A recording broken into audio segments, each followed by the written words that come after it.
dia! Estamos começando mais um programa Medicina e Ciência com o Dr. Milton Ruiz. Sejam bem-vindos à INSA TV e à TV Morada do Sol e demais afiliadas. Este programa ficará gravado no YouTube e Instagram. Acesse INSA TV.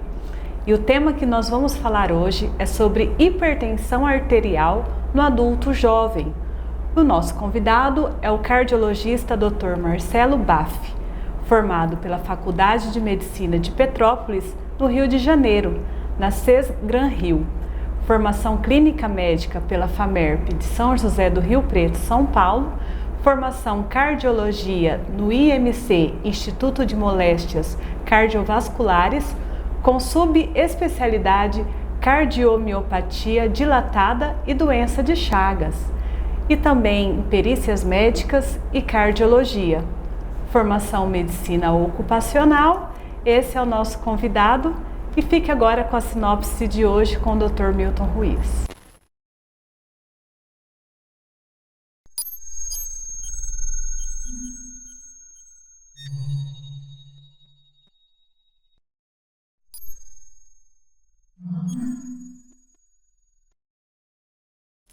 Hoje nós temos um tema muito importante na medicina e ciências.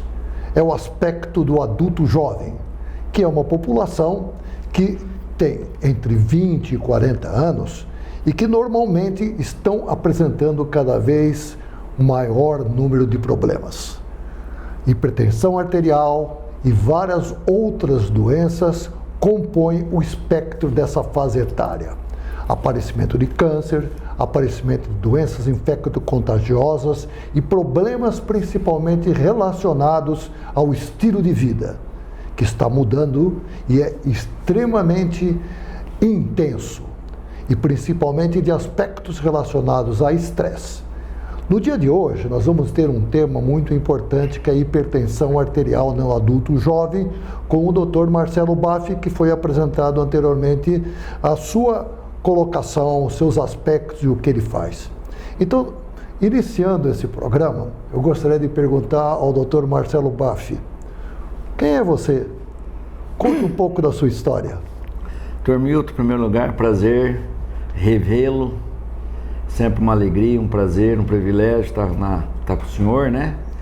E eu sou de São José do Rio Preto, nato da cidade, venho exercendo aí a atividade médica há cerca de 27 anos, né?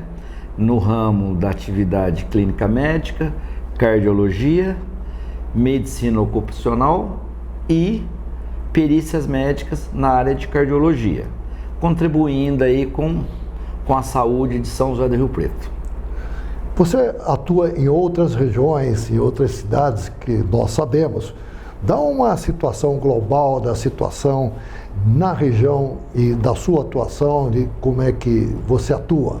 Sim, eu venho exercendo atividade na área da clínica médica, né, cardiologia clínica.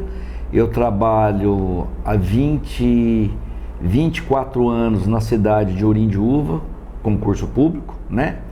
E onde eu faço a parte aí da cardiologia a nível ambulatorial, né?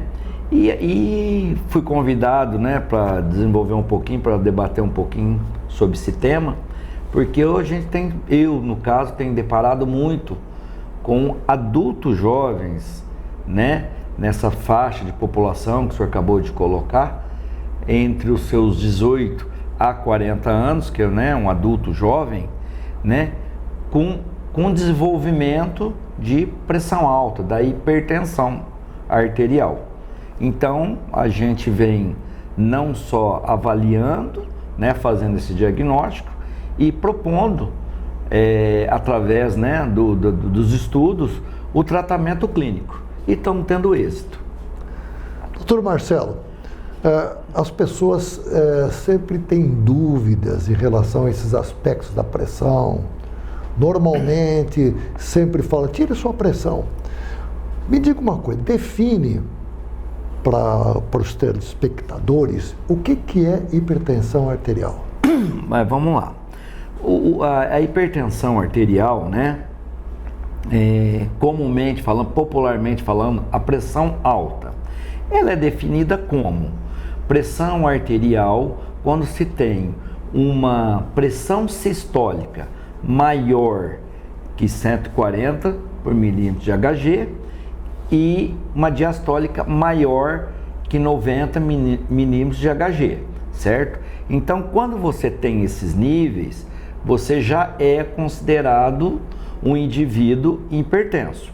Porém, as novas definições vêm nos trazendo que acima de 135 milímetros de Hg na diastólica, com acima de 85 milímetros de Hg acima na diastólica, já te sinaliza, já é um dado importante como considerando uma hipertensão arterial, certo? E como é que você, na realidade, você tirou uma pressão, foi num pronto-socorro e deu acima de 14 na pressão máxima e deu a mínima, deu acima de 9 uma vez.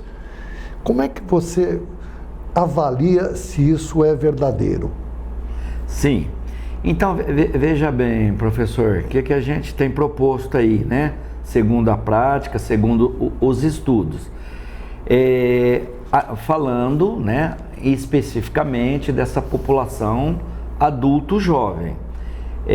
Normalmente, a gente tem orientado que ele venha fazendo essas aferições que podem ser, né, tanto domiciliar, né, porque hoje está muito comum você comprar o aparelhinho, você ter acesso ao aparelho de pressão, né, e tanto você fazer uma aferição aí por orientação a nível consultório, a nível médico, né, numa consulta.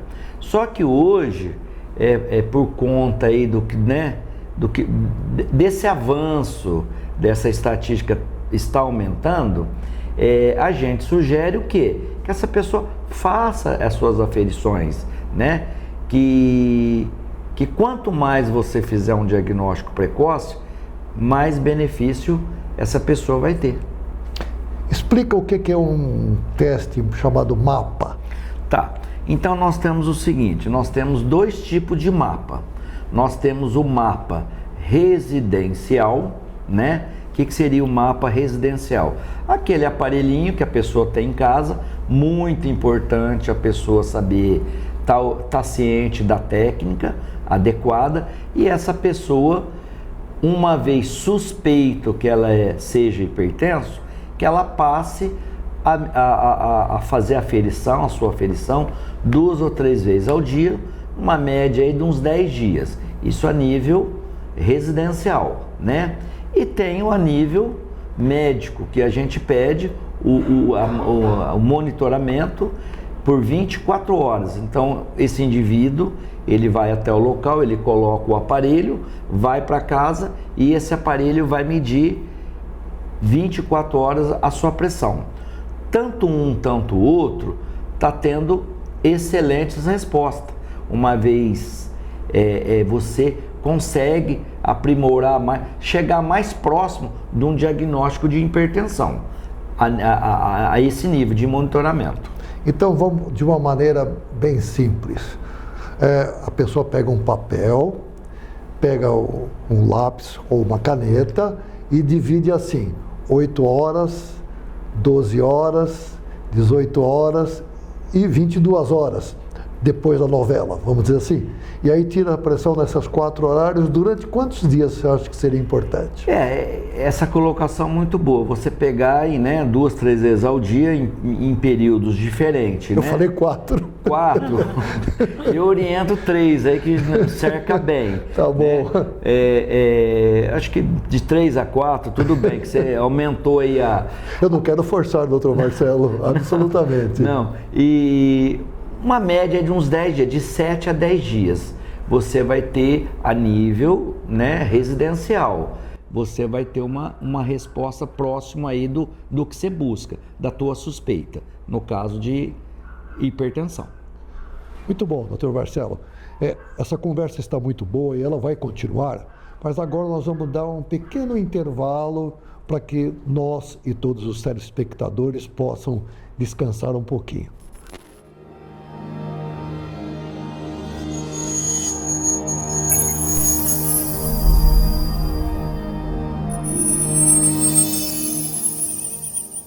Síndrome alcoólico da autofermentação. Vocês sabem o que é isso? É nada mais, nada menos, pessoas que têm uma fermentação exagerada, ou seja, a transformação de alimentos, de hidratos de carbono, ou seja, açúcar, transformando isso em álcool, em etanol. O que pode acontecer nas pessoas que têm esse tipo de situação? As pessoas podem ficar com hálito alcoólico e até com sintomas como se tivessem bebido. E isto pode causar problemas no trânsito. Situações ocorreram quando algumas pessoas foram paradas no exterior como se tivessem alcoolizados e, no entanto, não haviam ingerido absolutamente nenhuma gota de álcool. Ao lado, vocês poderão ver, tem um trabalho científico que foi publicado na Nature Microbiology, na qual demonstra que o que existe ou é uma doença que você pode ter principalmente no aparelho digestivo, onde tem algumas bactérias ou fungo em excesso e que fazem com que os hidratos de carbono sejam mais metabolizados e você pode ficar com esse tipo de síndrome, sem ter absolutamente ingerido nada de álcool. Cronoterapia. Tome os seus medicamentos nos horários corretos, respeitando o ritmo biológico do seu organismo. E a doença ou alteração que você possa estar tratando com esse medicamento seja benéfico, funcione melhor. Isso vale para tratamento de diabetes, isso vale para tratamento de gordura exagerada que você tenha no seu sangue, isso vale principalmente em relação à hipertensão. Este foi o tema que vocês poderão observar aí do artigo publicado na revista Bem-Estar do Diário da Região sobre o tema, em que isto é discutido e demonstrado o porquê que deve-se tomar medicamento nos horários prescritos em que eles funcionem melhor. Agora vocês estão vendo um slide da Novo Nordisk dando a mão para OpenAI. O que é Novo Nordisk? Todo mundo conhece. É nada mais o laboratório farmacêutico que desenvolveu a semaglutida, o famoso Ozempic e o Wegovy, a famosa caneta emagrecedora. E quem é o OpenAI? Nada mais o ChatGPT, que desenvolveu nada mais, nada menos a inteligência artificial. Elas estão se dando a mão com o objetivo de fazer com que as pesquisas sejam aceleradas. Elas estão se unindo para que o tempo de obtenção, ou melhor dizendo, de fazer um novo medicamento seja mais curto e todas as fases sejam menores, ganhando um pouco mais de dinheiro, é claro, mas também causando um benefício maior à população. Cafeína reduz o risco de demência e alterações cognitivas. Já discutimos sobre este ponto. O consumo prolongado de café com ou sem cafeína está associado à redução do risco de demência e alterações no desempenho cognitivo. Maior ingestão de café com cafeína foi associado a resultados cognitivos mais favoráveis. E, ao lado, vocês têm o trabalho que demonstrou esse aspecto com um grande número de pacientes, que foi uma publicação do Journal American Medical Association, que foi publicado agora em fevereiro de 2026. Neurogênese em superidosos. É nada mais, nada menos do que as pessoas com idade ainda estão produzindo novos neurônios. Adultos que têm o cérebro e que produzem novos neurônios têm melhor memória e uma função cognitiva melhor. Eles são, quando têm mais de 80 anos, considerados superidosos e que têm uma memória excepcional. Lembram a escalação dos seus times, lembram eventos que ocorreram muitas vezes há mais de 50 anos. Estas descobertas deste aspecto é muito importante no sentido de se estudar e de melhorar o conhecimento sobre o Alzheimer. Este é um artigo que foi publicado na Nature, na qual encontrou-se situações de pessoas que têm a neurogênese. Isto abre o caminho para que novos indutores, ou seja, medicamentos ou hábitos para pessoas sejam incrementados e o Alzheimer seja reduzido.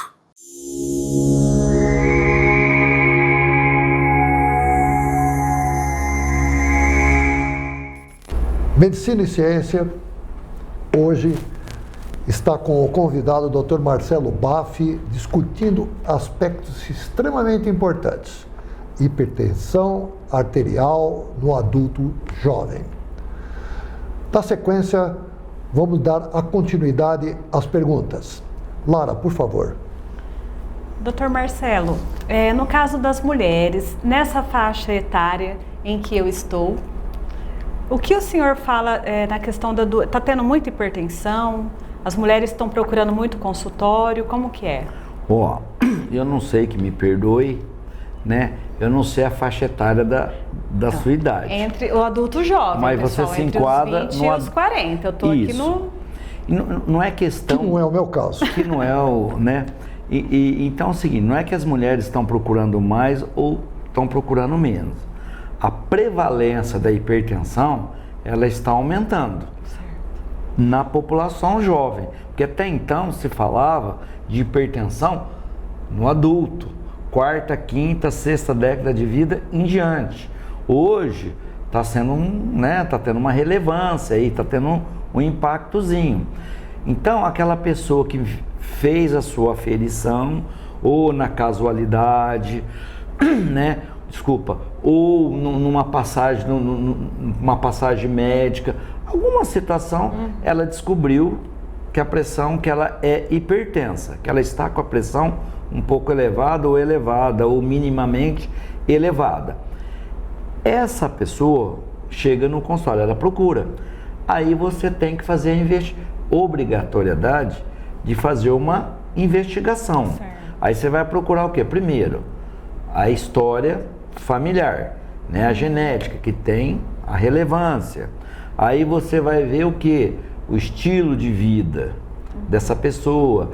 Aí você está incluído o quê? A raça. Determinadas raças também têm uma prevalência maior na hipertensão arterial. Ou seja, obesidade, o estresse, o tabagismo, o alcoolismo. Então, tem uma gama de situações, né, que podem contribuir para essa pessoa estar desenvolvendo. Certo. Tá? E tem um outro lado que eu não sei se, né, vale a pena a gente citar um pouquinho, que tem, isso daí seria uma hipertensão primária ou hipertensão essencial, mas tem uma fração menor de população que começa a desenvolver uma hipertensão arterial às custas de algum comprometimento. Por exemplo, do nada um comprometimento renal, um comprometimento vascular, um comprometimento endócrino, uma alteração endócrina. Então, peraí, a pessoa é normal, a pessoa está bem, começa a desenvolver. Então, qual é a obrigação do médico? Ele rastrear. qual é a origem? E ele tem que dar essa devolutiva, ó, você está hipertensa, senhora Lara, por causa disso, disso, disso. Ou seja, eu tenho que te dar uma devolutiva. Sim. Qual é a causa da tua hipertensão? Certo. Por que você está desenvolvendo? Entendi. Tá bom? Então, se por exemplo, como nós estamos aqui no exemplo da Lara, do sexo feminino ou do sexo masculino, você encontrou em alguma situação um aumento da pressão arterial. O que você deve fazer? Que exames mais ou menos clínicos ou melhor dizendo, laboratoriais você deve solicitar, além desses aspectos gerais que você colocou? Diga pra gente. Sim. E quanto tempo que você tem que ficar vindo? É importante acompanhar?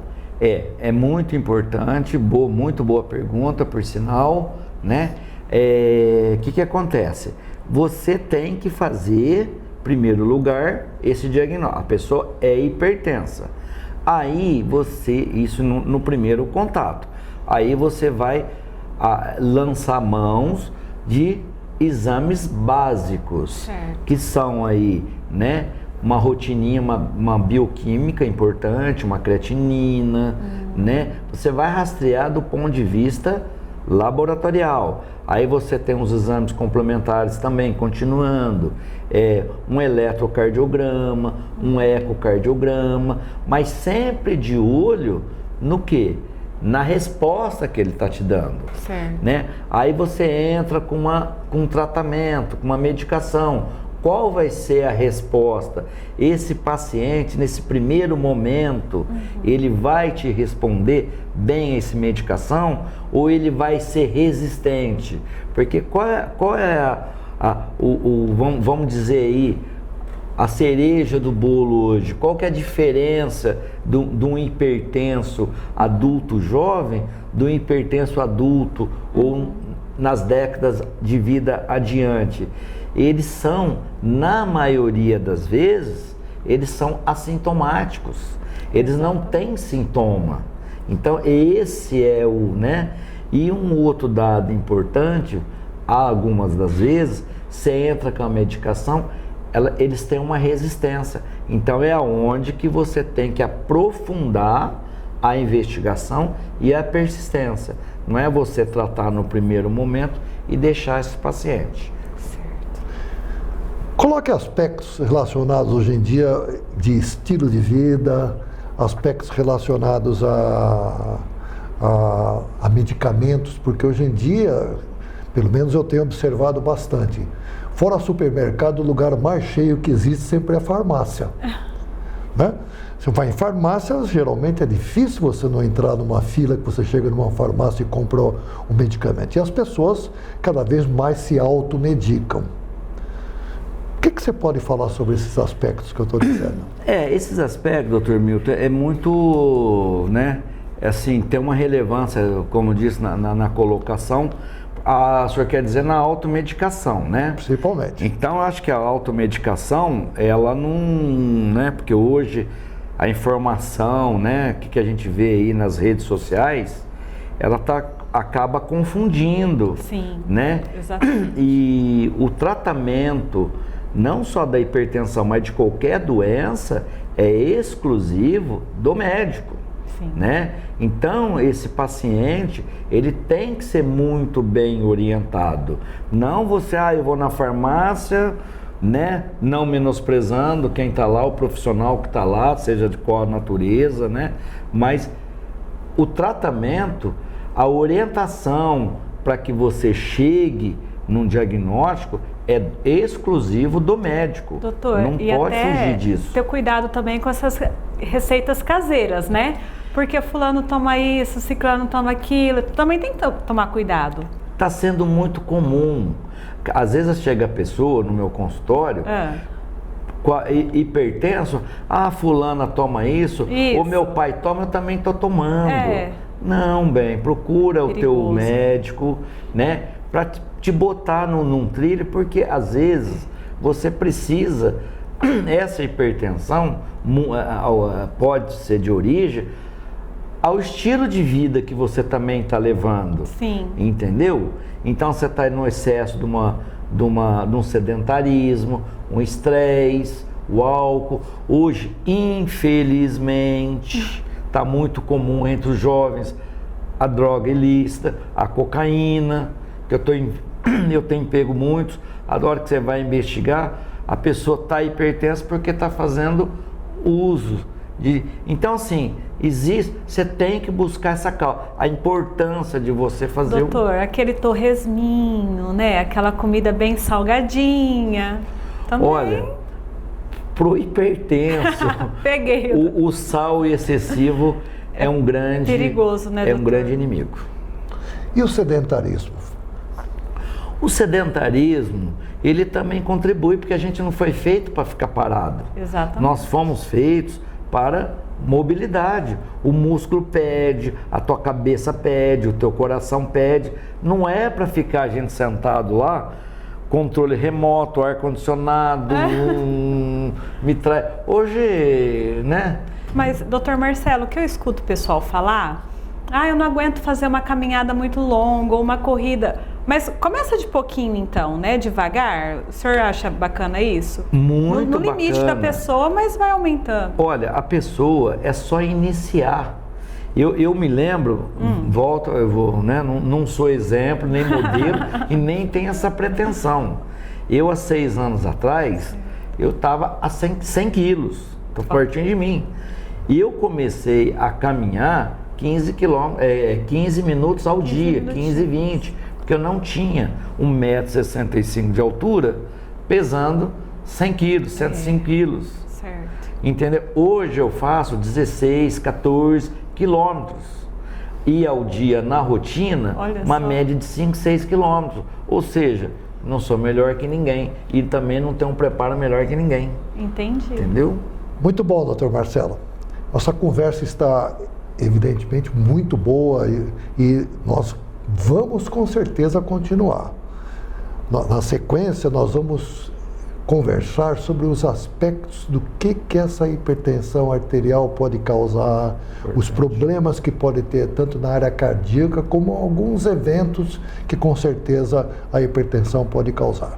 No entanto, nós vamos descansar um pouquinho, vamos dar uma pequena parada e logo voltamos.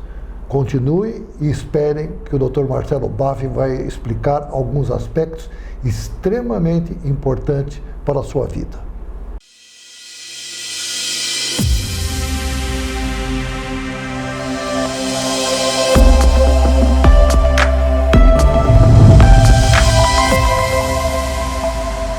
A Lei 15.378 entra em vigor em abril. É o Estatuto dos Direitos do Paciente. Ele consolida as normas para usuários do SUS e para a rede privada, ou seja, a todos os pacientes brasileiros.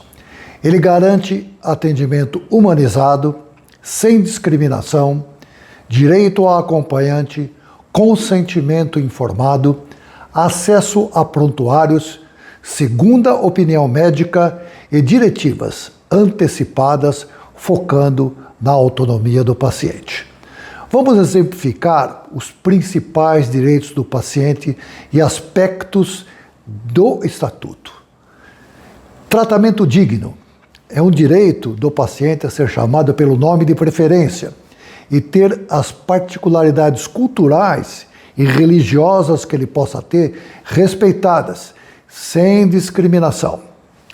Ele também dá aspectos relativos à obrigatoriedade de ter informações claras, direitos de receber informações claras sobre a sua saúde, os riscos, os benefícios e alternativas e outras opções de tratamento em relação à sua doença ou ao seu problema. Autonomia. Ele pode consentir ou recusar procedimentos, exames e tratamentos, incluindo alta a pedido. Em relação a este aspecto, o programa Medicina e Ciência já discutiu anteriormente sobre recusa em relações a procedimentos e em relação a ser submetido a transfusões de sangue. entrem e observem o que já foi discutido. Outro aspecto importante referente ao estatuto é o direito a ter um acompanhante nas consultas, nas internações, exceto em casos específicos em que não pode ter a presença desse acompanhante, isso deverá ser informado. Em relação ao prontuário, o paciente tem acesso gratuito ao próprio prontuário. Tem direito a tirar cópias e tem direito a apresentar retificações. Outro aspecto importante, ele pode ter o direito de buscar uma segunda opinião médica, não concordando com a primeira opinião.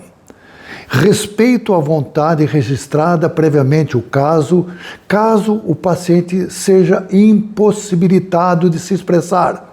Em relação a isso, o médico e a instituição deverá ter cuidado em relação à vontade do paciente.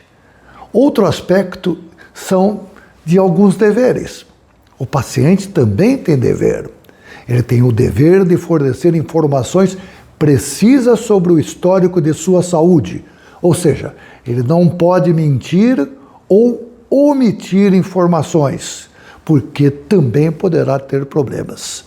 Outro aspecto importante é o respeito aos profissionais de saúde e demais usuários. Situações que têm acontecido no país de falta de respeito poderão ter problemas a quem tiver situações ou falta de respeito.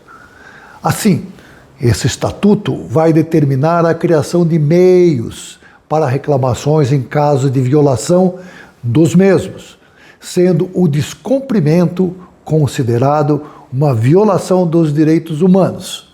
A lei unifica regras que eram antes dispersas, fortalecendo a segurança jurídica na relação paciente e instituição de saúde. Isso dá maior segurança a todos, maior segurança ao médico e maior segurança ao paciente no seu atendimento.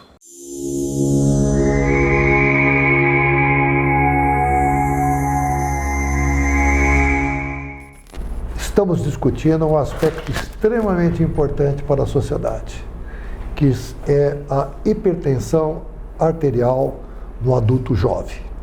Hoje nós temos a presença do Dr. Marcelo Baff, que trabalha com clínica médica e cardiologia e tem contato com inúmeras pessoas.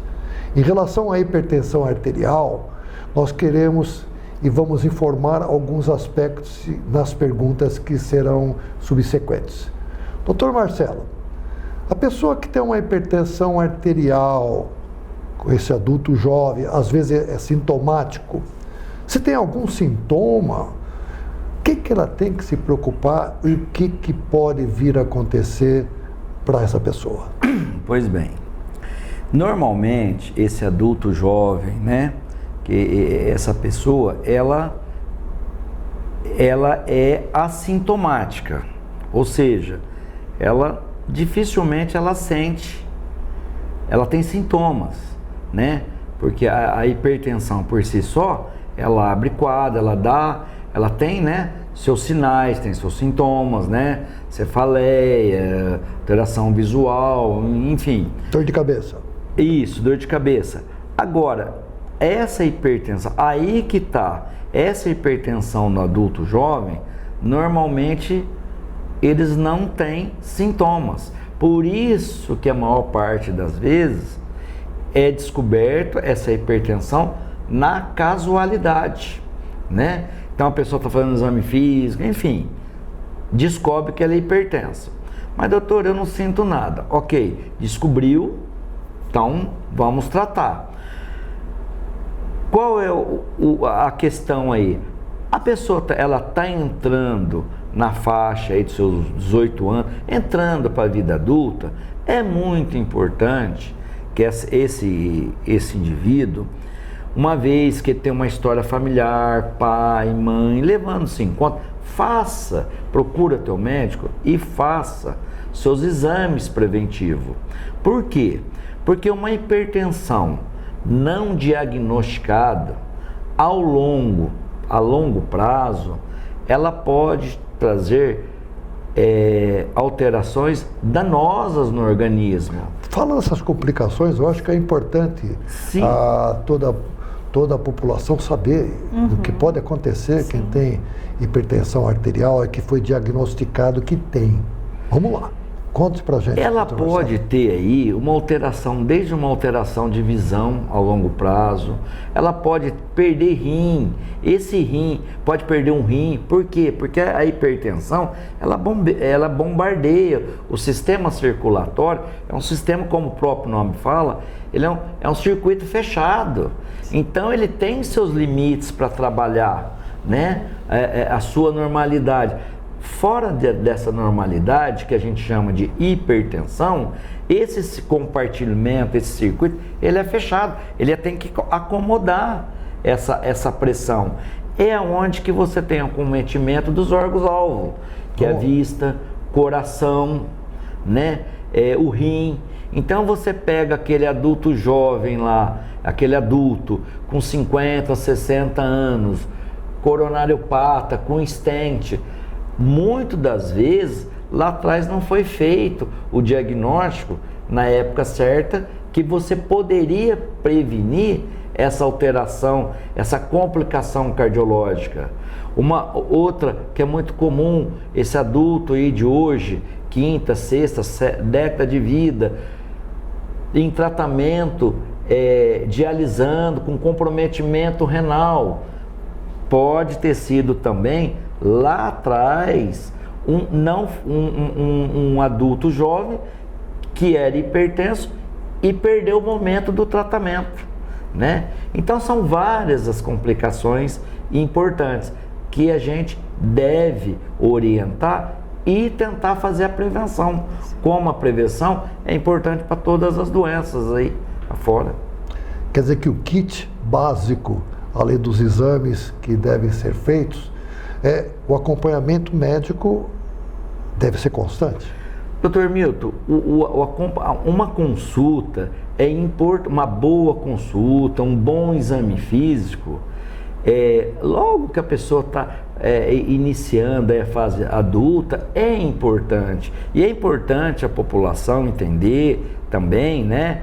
Levando-se em conta que você tem uma história familiar, que as doenças, elas existem em todas as idades. Você nasceu, por exemplo, fugindo um pouquinho, ontem eu tive um impactozinho, né? Eu atendendo uma adulta, uma senhora no consultório, 63 anos, que de lá para cá ela começou a ter hipertensão, que ela não tinha, doutor, nunca tive. Certo. Aí eu comecei a rastrear ela, tudo negativo.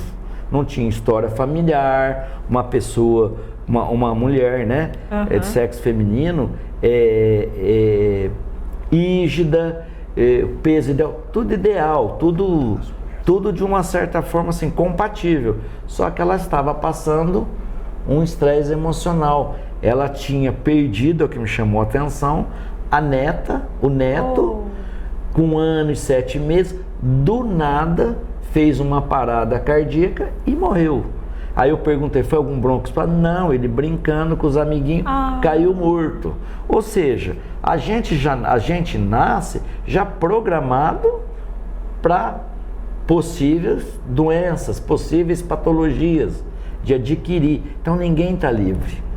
A hipertensão do adulto jovem, de uma certa maneira, a prevalência é para os dois. Os cuidados são para os dois, tanto para o sexo masculino, tanto para o sexo feminino, levando em conta, uma vez que a mulher foi diagnosticada hipertensa, buscar as causas. Doutor, e por que a gente ouve falar que a gordura abdominal ela é perigosa para o coração e tudo mais?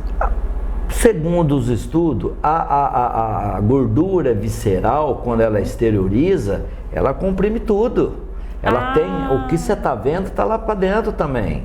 Então há um comprometimento e há uma disseminação de gordura. Então mais ou menos dentro disso daí. Entendi. Muito bom. Chegou, sabemos que tem uma hipertensão arterial, você é um adulto jovem, tem uma história familiar de antecedentes de coronariopatia e você tem algum sintoma. Quais são os exames que tem que ser feito? No caso do adulto jovem. Isso. Então vamos lá. É importante que você faça um bom exame. Primeiro, um bom exame físico, né? Busca lá se tem quais alterações no exame físico. O exame físico normal é muito interessante que se faça, né? Você busca alterações de órgãos-alvos. Por exemplo, uma hipertensão num coração, um bom ecocardiograma, uma boa esteira, uma boa bioquímica para rastrear rim. Então, assim, você tem exames básicos e importantes que vai te auxiliar muito e principalmente um tratamento adequado para você romper as possíveis complicações que possa vir. Infarto costuma acontecer mais desses pacientes, porque a gente ouve muito que de uma hora para outra caiu. Dr. Milton, fatalmente uma hipertensão não controlada vai te levar não só um infarto, como um infarto, um AVC, um acidente vascular cerebral, um derrame, né? Ou comumente uma insuficiência renal. Então é muito comum as suas complicações, né? Às vezes você vê aquele adulto jovem lá, né? Já um pouquinho mais próximo da vida adulta mesmo, infartou. Você foi buscar a causa? Por que ele infartou? Ele foi feito um diagnóstico lá atrás que ele era hipertenso? Que uma coisa vai levando a outra. Vai tendo suas alterações a nível cardiológico. Muito bom, doutor Marcelo. Quando deve ser feito um cateterismo cardíaco, que todo mundo fala aí, que fez um cateterismo num adulto jovem? O cateterismo, ele tem as suas indicações, né? A gente tem os seus protocolos de indicação. Então, vamos supor, a pessoa está fazendo uma angina, né? É um adulto, é hipertenso, está fazendo uma angina. Aí, você tem uma sequência de exames. Angina seria algumas dores? Angina, aquela dor, tem dois tipos de angina. Angina estável e a instável. A estável que é aquela desencadeada ao esforço físico, né? E a instável é aquela, você está em repouso, aquela dorzinha, né? Então, para eu chegar no cateterismo, eu tenho algumas sequências, a menos que essa pessoa faça um infarto, né? Então, aí ela precisa fazer, ela tem uma indicação para fazer um cateterismo, para diagnosticar, tem artéria entupida? Tem ou não tem? E se tem, quais são? E que é passivo? Uma angioplastia, uma cirurgia, então tem essa indicação. Essa pergunta, viu, doutor Marcelo, essa hora do programa nós vamos estender um pouco, porque normalmente às vezes você está em qualquer momento, tem essas perguntas. Você está sentindo alguma coisa? Você fez cateterismo? Isso acontece nas conversas que tem. Então o cateterismo, para ser feito, tem que ter uma indicação formal. Na realidade, não é questão de uma indicação formal, ela tem que ter uma indicação também. Como todos os exames complementares, ele precisa ser lançado mediante de uma indicação. Não é porque tem uma dor precordial que você tem que fazer um cateterismo. Que uma dor torácica, ela faz diagnóstico diferencial com outras doenças. Inclusive o cara, né? É por isso que eu falo, tem que ser rastreado. Às vezes a pessoa tem uma esofagite de refluxo, às vezes a pessoa é hipertensa, tem uma esofagite de refluxo e ela não tem indicação de fazer um cateterismo. Então o cateterismo é sob indicação, né? E partindo de critérios. Quais os critérios? Qual é a indicação para se fazer um cateterismo? Não sei se respondeu. Sim. Se foi claro. Esse aspecto é muito importante, porque é muito mais para reiterar a importância do exame clínico. O exame clínico feito pelo médico, da clínica médica ou cardiologista, é que vai orientar especificamente quais os exames que vão ser pedidos. Você falou aspecto da esofagite de refluxo. Você vai ter, evidentemente, o seu diagnóstico através de um exame específico para isso. E isso é bastante frequente. Muito bom, você encontrou a hipertensão arterial. Dá uma ideia dos medicamentos que são utilizados para tratamento da hipertensão arterial. Pode colocar algum aspecto? Pode, claro. Existe horário para tomar? Então aí que tá. Primeiro você fez o diagnóstico. A pessoa é hipertensa, tem o diagnóstico. Só reformulando um pouquinho, Dr. Milton. Pode reformular. Professor, antes de chegar no cateterismo, tem outros exames também. Claro. Né? Não é que um substitui o outro, mas até você chegar num cateterismo a nível ambulatorial. O que é ambulatorial?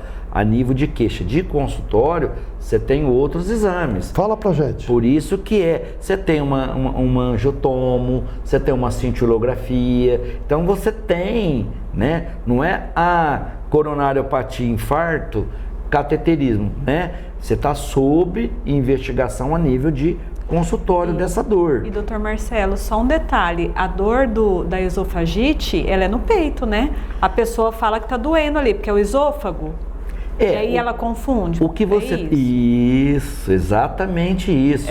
Quando você fala assim de dor torácica, você tem que pensar tudo que está no tórax, inclusive o coração. Sim. Então você tem uma aorta, você pode ter um aneurisma, um início de uma dessecção de aorta, você pode ter uma alteração pulmonar, você pode ter uma fratura de costela, que você está tendo dor do corpo. Você tem que investigar. Não é assim, eu tenho dor torácica, eu tenho...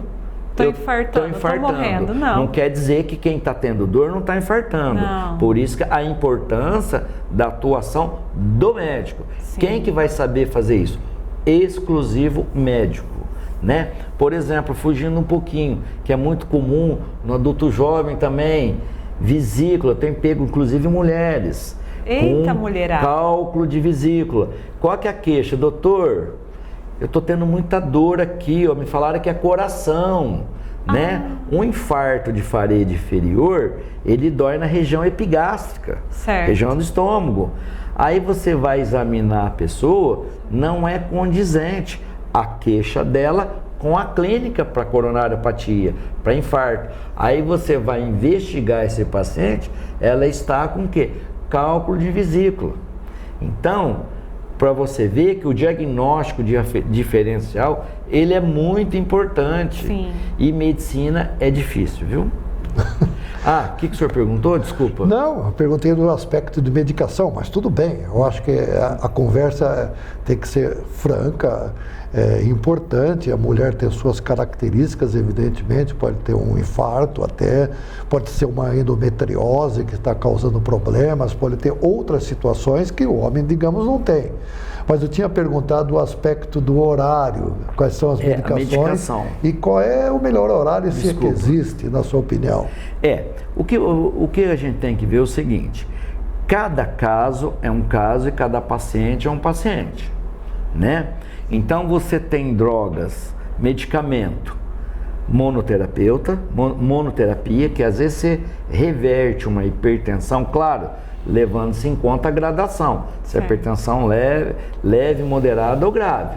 Então vamos levar, você tem que levar o aspecto, qual é a classificação, uma vez diagnosticada, qual é a classificação dessa hipertensão, qual o biotipo da pessoa e qual é a raça da pessoa. Porque tem drogas que é boa para uma pessoa e é mal para outra. Tem drogas antihipertensivas. Vamos pegar um exemplo de uma monoterapia. Às vezes uma monoterapia... Monoterapia é uma droga só? Uma droga só. Tá. Essa mesma droga eu tomo, faz bem para mim, eu passo pro Dr. Milton da pigarra da tosse, e para você te dá uma hipotensão severa. Doutor, aquele remédio. Então você tem que... Você não tem outras drogas, monoterapia, estou dando exemplo, tá? Às vezes aquela droga é boa para mim, para você, causa um edema de perna. Doutor, a droga é ótima, mas minhas pernas, olha como é que está meu pé. Então, a droga, ela é de acordo com o biotipo de cada paciente. Cada paciente tem um perfil para cada droga. Doutor, e em relação à raça, que o senhor falou? A raça, tem raça que elas são mais resistentes a determinado medicamento e são mais sensíveis a determinado medicamento.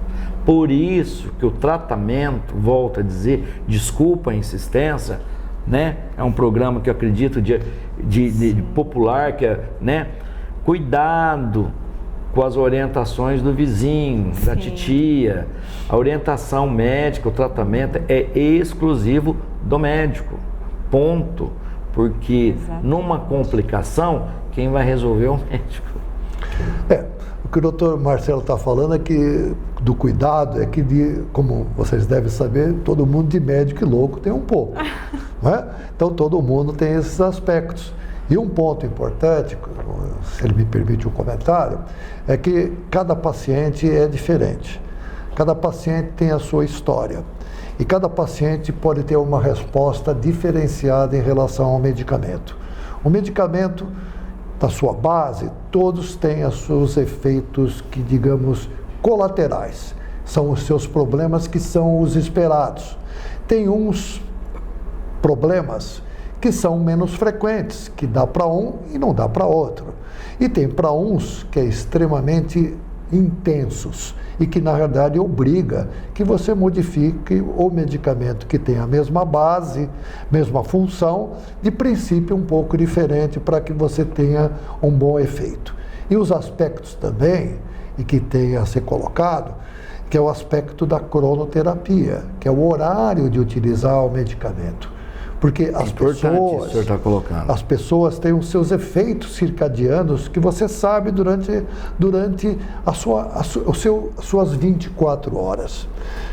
Basta você ver que você às vezes sabe, nossa, essa hora eu estou melhor para estudar, essa hora eu estou melhor para fazer esporte, essa hora eu estou melhor para receber algum tipo de medicamento.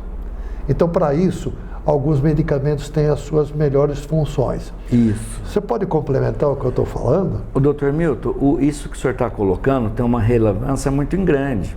Porque nós temos medicamentos. Primeiro, o horário da medicação, a rotina, ela deve ser respeitada, tá? Para isso, nós temos medicamento antihipertensivo. Um pouco em desuso, né? Ou em desuso, mas um antihipertensivo de 6 em 6 horas, né? Aí nós temos o de 12 em 12 horas e temos o diário. Certo. Só que eles devem ser respeitados. É o que eu falo para o paciente. A hora que eu passo em 12 horas, então busque qual é o melhor horário. O melhor horário é o que você... Qual o melhor horário que você... Por exemplo, um de 12 horas, 12 em 12 horas. Você acorda a que hora? Põe na tua... Primeiro que ele vai ter uma adesão afetiva muito maior.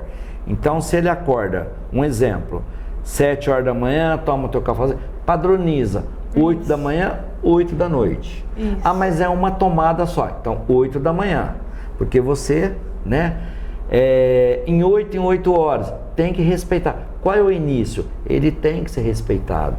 Medicação, ela é muito séria. Não tomar, hoje eu tomo às 8 horas da manhã, amanhã eu tomo meio-dia, porque a droga, ela tem uma vida útil no organismo, uma meia vida. Então aquela droga que ela foi feita para tomar em 12 horas, chegou de você tomar 8 horas da noite, você tomou 11 horas meia-noite, você está descoberto. Ou vice-versa, na parte da manhã era para tomar às 8 horas da manhã, porque a droga chegou no teu final, você vai tomar meio-dia, você está descoberto. É onde que você pode fazer um pico hipertensivo e ter uma complicação séria. Respondendo. Muito bom. O que o doutor Marcelo está comentando é que na realidade você tem que ter um padrão. Você tem que manter esse tipo de padrão, porque você tem seu ritmo. Tudo tem seu ritmo. Tem que ser tomada, tem que ser absorvida, ela vai metabolizar, ela vai ser excretada, ela vai ser mandada para fora através da urina, às vezes através das fezes também, mas ela tem toda uma sequência. Todos os medicamentos passaram por esses estudos que têm essas respostas e até das suas reações de cada um. É só ler às vezes um pouquinho a bula, se tiver um pouquinho de paciência, ler a bula, você vai ter algumas informações. Muito bom, a conversa está muito boa, nós ainda podemos fazer uma série de perguntas ao doutor Marcelo. Lara, você teria mais alguma questão? Alguma pergunta que você queira fazer de curiosidade, que eu acho que é importante? Tenho. Doutor Marcelo, tem casos em que a pressão é muito baixa e em que já é da pessoa a pressão ser baixa? Muito comum. Da pessoa, não se sabe o porquê. Certo. Tá? Isso é idiopático, a gente fala. A pessoa mais e inclusive ela sofre muito no calor. Porque quando chega no calor, existe uma tendência de uma vasodilatação. Certo. Então a pessoa passa mal mesmo. Uma pinguinha ajuda? Um pinguinho. Mas aí essa pessoa tem que tomar o remédio para manter uma pressão... Não. Não há necessidade. Não tem? Não tem necessidade. Aliás, acho que nem pelo menos eu não sabe. Humildemente, eu desconheço uma pessoa que toma um remédio para melhorar a pressão, né? Esse é um aspecto extremamente interessante e eu tenho certeza que teremos muitas questões adicionais. Doutor Marcelo, quer fazer alguma consideração final para os nossos telespectadores antes de nós concluirmos o nosso programa?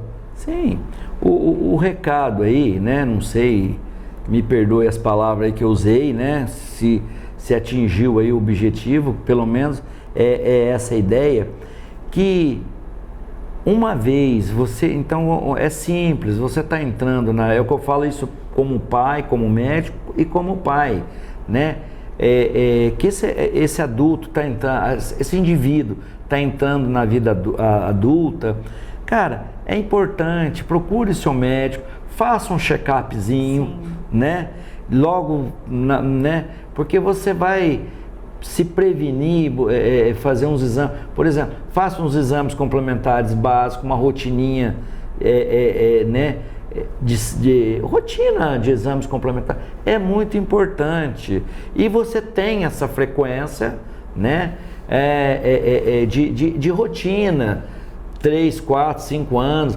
né, à medida que a idade vai avançando, você vai diminuindo esse espaço, mas é muito importante que você faça os exames preventivos. Muito bom. O programa Medicina e Ciência tem o objetivo de trazer informações para a sociedade. O programa Medicina e Ciência tem o objetivo de informar o que está acontecendo, mas principalmente situações simples que auxiliam as pessoas. Esse é o objetivo de nosso programa.